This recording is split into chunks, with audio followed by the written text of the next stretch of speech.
السلام علیکم ورحمۃ اللہ وبرکاتہ۔ میرے اس چینل میں آپ سب کو خوش آمدید کہتی ہوں۔ دیکھیں، پچھلے ویڈیوز میں ہم تنوین کیا ہے، نون ساکن کیا ہے، یہ ہم سیکھ چکے ہیں۔ دو زبر، دو زیر، دو پیش کو تنوین کہتے ہیں۔ جب نون پر ساکن یا جزم آتا ہے تو کیا کہتے ہیں؟ نون ساکن کہتے ہیں۔ جب کسی حروف پر جزم یا سکون آتا ہے تو کیا بن جاتا ہے؟ ساکنہ بن جاتا ہے۔ اسی طرح اسے نون ساکن کہتے ہیں۔ تنوین اور نون ساکن کا قاعدہ تو ہم سیکھ چکے ہیں۔ اس کا کیا قاعدہ ہے؟ تنوین و نون ساکن کا قاعدہ کیا ہے؟ ان کی آواز، دونوں کی آواز کیسی ہوتی ہے؟ یکساں ہوتی ہے۔ ان کی آواز کیسی ہوتی ہے؟ یکساں ہوتی ہے، تنوین میں بھی اور نون ساکن میں بھی۔ کون سی آواز آتی ہے آخری میں؟ نون کی آواز آتی ہے۔ دیکھیں، اس کے اوپر تنوین و نون ساکن کے اوپر ہی 4 قاعدے آئیں گے۔ تنوین و نون ساکن کے اوپر 4 قاعدے آئیں گے۔ پہلا ہے اخفا، دوسرا ہے اظہار، تیسرا ہے اقلاب، چوتھا ہے ادغام۔ دیکھیے، یہ پہلا قاعدہ ہے اخفا۔ اخفا کا معنی چھپانا ہے۔ اخفا کا معنی چھپانا ہے۔ کیا چھپانا ہے اس میں؟ نون کی آواز کو۔ تنوین اور نون ساکن میں کون سی آواز آتی ہے؟ نون کی آواز آتی ہے۔ نون کی آواز کو ہم ناک میں چھپا کر پڑھنا چاہیے۔ کب چھپانا ہے؟ دیکھیں، جب کبھی بھی قرآن شریف کھول کر پڑھتے ہیں تو ہمیں ہمیشہ یاد رکھنا ہے، اگر نون ساکن آتا ہے یا تنوین آتا ہے، دو زبر، دو زیر، دو پیش آتا ہے یا نون ساکن آتا ہے تو اس کے بعد کون سا حروف آ رہا ہے، یہ ہمیں مائنڈ میں رکھنا ضروری ہے۔ پہلے ہمیں تنوین اور نون ساکن کو دیکھنا ہے، پھر سیکنڈ سٹیپ کیا ہے، اس کے باجو کون سا حروف آ رہا ہے یہ غور کرنا ضروری ہے، اور وہ آیا ہے تو قاعدہ ڈیسائیڈ کرنا ہے۔ پھر قاعدہ ڈیسائیڈ کرنے کے بعد اس کے بعد ہمیں اس کے مطابق، اس قاعدے کے مطابق پڑھنا چاہیے۔ دیکھیں، قرآن شریف تجوید کے ساتھ پڑھنا مشکل ہے، لیکن آپ سیکھ جائیں گے، قاعدے سیکھ جائیں گے تو انشاءاللہ آپ ضرور اچھی طرح تجوید کے ساتھ قرآن پڑھنے والے بن جائیں گے انشاءاللہ۔ دیکھیے، کب اخفا کرنا ہے، کب نون کی آواز کو ناک میں چھپانا ہے۔ دیکھیے، حروف اخفا 15 ہیں۔ یہ 15 حروف بھی یاد رکھنا ضروری ہے۔ تا، سا، جیم، دال، زال، زا، سین، شین، صاد، ضاد، طا، ظا، فا، قاف، قاف۔ یہ 15 حروف ہیں، حروف اخفا۔ جب نون ساکین یا تنوین کے باجوک یہ حرف اخفا آتا ہے تو نون کی آواز کو یہ الف کے برابر ناک میں چھپا کر پڑھیں گے۔ دیکھیں، جب پنکھا کہتے ہیں تو اس میں نون پڑھا جاتا ہے کیا؟ نون پڑھا جاتا ہے؟ نون تو آتا ہے لیکن پڑھا نہیں جاتا۔ اسی طرح یہاں پر بھی پنکھے کی نون کی طرح ادا کریں گے۔ دیکھیے، حمزہ نون زبر ان نہیں پڑھیں گے، یہاں حمزہ نون زبر آ، تا، میم نون زبر من نہیں، میم نون زبر مون، زیرو۔ دیکھیں، یہ الف کے برابر نون کی آواز کو ناک میں چھپا کر پڑھنا چاہیے۔ یہ ہے اخفے کا قاعدہ۔ حروف اخفا 15 ہیں، تا، سا، جیم، دال، زال، زا، سین، شین، صاد، ضاد، طا، ظا، فا، قاف، قاف۔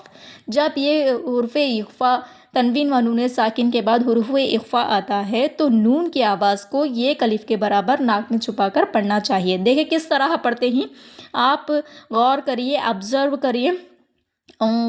تموزیرو، تموزیرو، فمو ثقلت، فمو ثقلت، جیناکم۔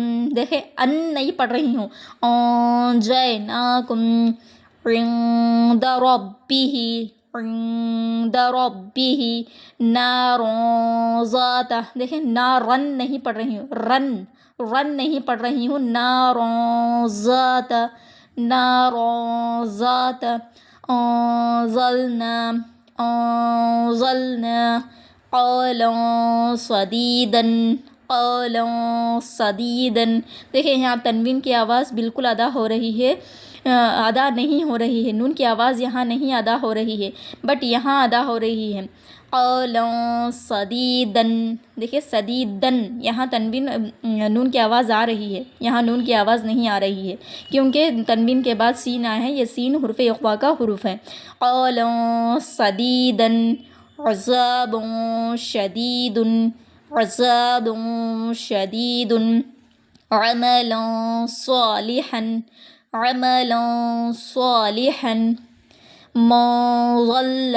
دیکھیں، نون ساکن کے بعد ضاد آیا ہے، ضاد نون اخفا کا حروف ہے، ضاد اخفا کا حروف ہے، تو نون کی آواز کو یہ الف کے برابر ناک میں چھپا کر پڑھنا ضروری ہے۔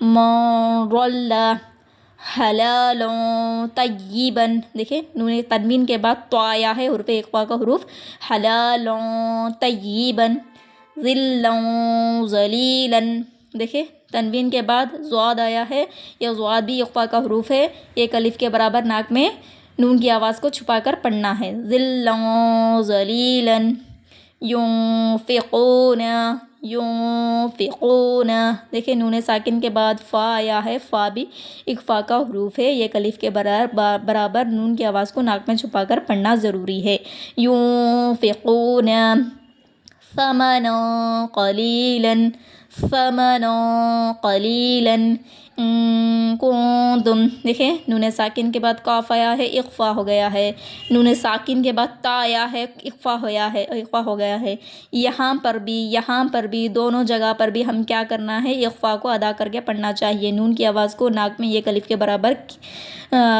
کے برابر چھپا کر پڑھنا چاہیے، کنتم رسول کریم فئة قلیلة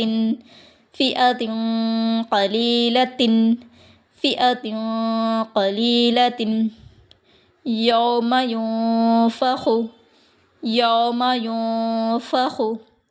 دیکھیں یہ لین ہے، حرف لین ہے، نرمی آواز کے ساتھ جلدی ادا کرتے ہیں، یہ حرکات ہے، جلدی پڑھتے ہیں، دیکھیں یہ نون ساکن کے بعد فا آیا ہے، اقفا کا حروف ہو گیا ہے، گنہ کر کے پڑھتے ہیں، یہ حرکات ہے، دیکھیں سب ہر ایک حرف کو بھی ہم جب یہ ہر ایک حروف کو بھی اس کے قاعدہ کیا ہے پہچانیں گے اور اس کے مطابق پڑھیں گے تو ہمارے قرآن پڑھنا ایک دم صحیح ہوگا، یوم ينفق، اس طرح آپ صحیح سے ادا کر کے پڑھیے، پہلے آپ قرآن میں کے حروف صحیح پڑھیے، اس کے بعد قاعدہ کوسا ہے یہ جانیے، اس کے بعد اس کے مطابق پڑھیے تو آپ کو قرآن تجوید کے ساتھ پڑھنا آسان ہو جائے گا، یہ ہے نون ساکن و تنوین کا پہلا قاعدہ اقفا۔ آپ کو کوئی ڈاؤٹ ہے تو مجھے کامنٹ کریے، اگر اچھا ٹیوٹرس ہیں دوسرے کوئی بھی میرے چینل کو دیکھ رہی ہیں تو میرے ویڈیوز میں غلطیاں ہیں تو مجھے بتا دیجئے، میں امپروو کر لوں گی انشاءاللہ۔ السلام علیکم ورحمۃ اللہ وبرکاتہ۔